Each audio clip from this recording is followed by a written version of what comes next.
នៅក្នុងការទទួលស្គាល់ឬក៏ការកាត់ចំណាយ accounting គេមានវិធីសាស្ត្រមួយដែលគេហៅថាការធ្វើរំលោភនោះគឺក្នុងគោលបំណងទទួលស្គាល់ទៅជាចំណាយតាមរយៈពេលនៃការប្រើប្រាស់ឬក៏តាមការសិទ្ធិរបស់រថយន្តឬក៏អសិទ្ធិ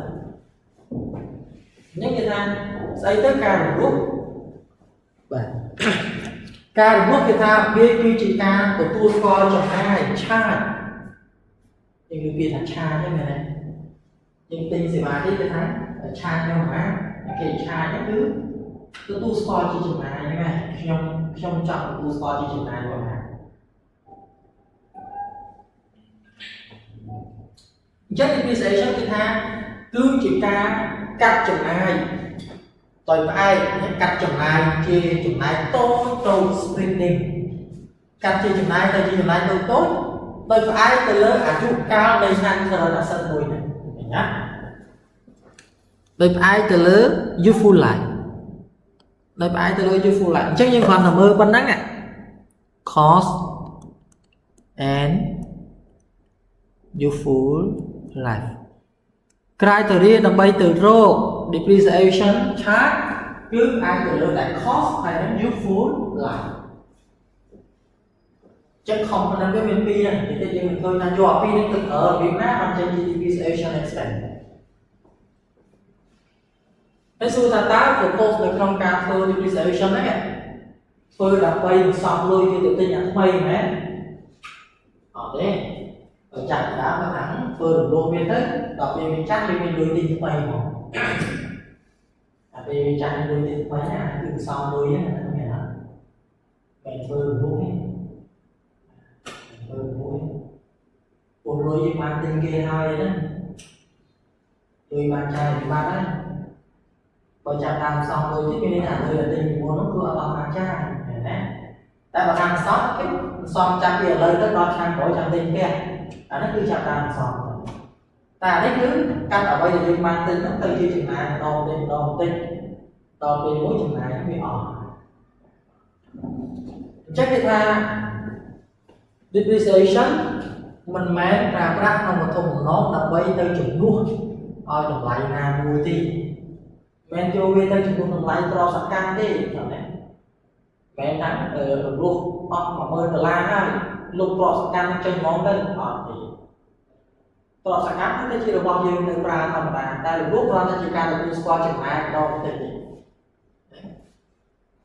វាខុសពីយើងញ៉ាំបន្លែញ៉ាំម្ហូបបន្លែតែខូចអស់ចោលហើយ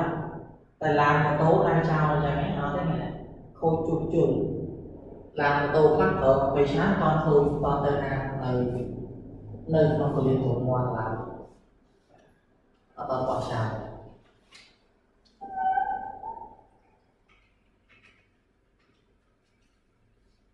ចិត្តគេថាវាមិនមែនយកទៅជំនួសតម្លៃណាមួយនៅក្នុងរបាយការណ៍ធុនេះគឺវាបង្ហាញ separate គ្នាពាក្យថាមិនមែនយកទៅជំនួសហ្នឹងមានន័យថាមិនមែនរំលោះដើម្បីយកទៅកាត់ជំនួសទៅនឹងអាថ្លៃដើមដែលយើងបានកត់ត្រាដំបូងនេះពីដំបូងយើងមិនកត់ត្រា debit cost មែនណា debit cost credit cash អញ្ចឹងទៅអញ្ចឹងនេះការធ្វើរំលោះមិនមែនយកវាមកកាត់កងជាមួយនឹង cost ហ្នឹងទេតែណាអត់មានយកឲ្យត្រូវយកទៅកាត់កងទេ cost នៅតែជា cost ដែរទិញគេ100000ហ្នឹងទៅ100000ទៅដែរតែបើ100000ហ្នឹងជាមូលដ្ឋានគឺទៅធ្វើរំលោះដើម្បីទទួលស្គាល់ចំណាយហើយទទួលស្គាល់ដោយឡែកពីគ្នាផ្សេងគ្នាណាផ្សេងគ្នា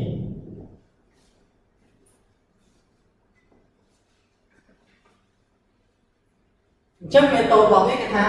ជាការបង្គោលជាការទទួលស្គាល់ការបង្គោលពាក្យថាបង្គោលមានន័យថាយើង estimate អានេះមិនទៅបានទៅជាបង្គោល estimate ទៅវិញឬក៏ matching concept ពាក្យថា matching នៅពេលដែលយើងអត់អាចយកវាទៅកត់ត្រាចូលគ្នាបានមានន័យថាយើងយកវាទៅគូគងគ្នាបាទយកវាទៅគុំក្បែរគ្នាដើម្បីដឹងថាអូឥឡូវខ្ញុំរੂប៉ុណ្ណេះហើយតម្លៃតសកម្មនៅប៉ុណ្ណឹងឥឡូវរੂប៉ុណ្ណេះហើយវាសល់ប៉ុន្មានទៀតបាទណាគឺយកវាមកដាក់ក្បែរគ្នាហើយ by charging the cost of asset into statement of profit or loss អញ្ចឹងអាចចំណាយនេះ record វាចូលទៅក្នុង profit loss report ដែរណា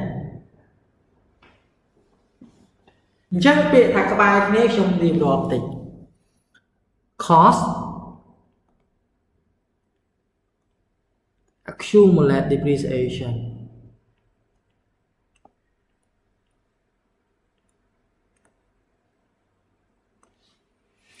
ហើយនឹង depreciation expense expense នេះគឺចូលទៅក្នុង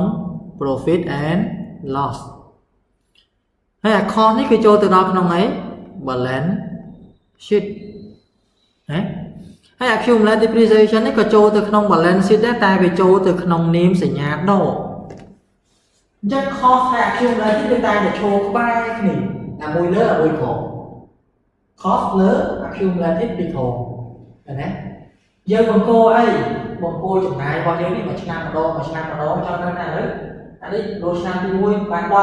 អញ្ចឹង accumulate ក៏បាន10ដែរ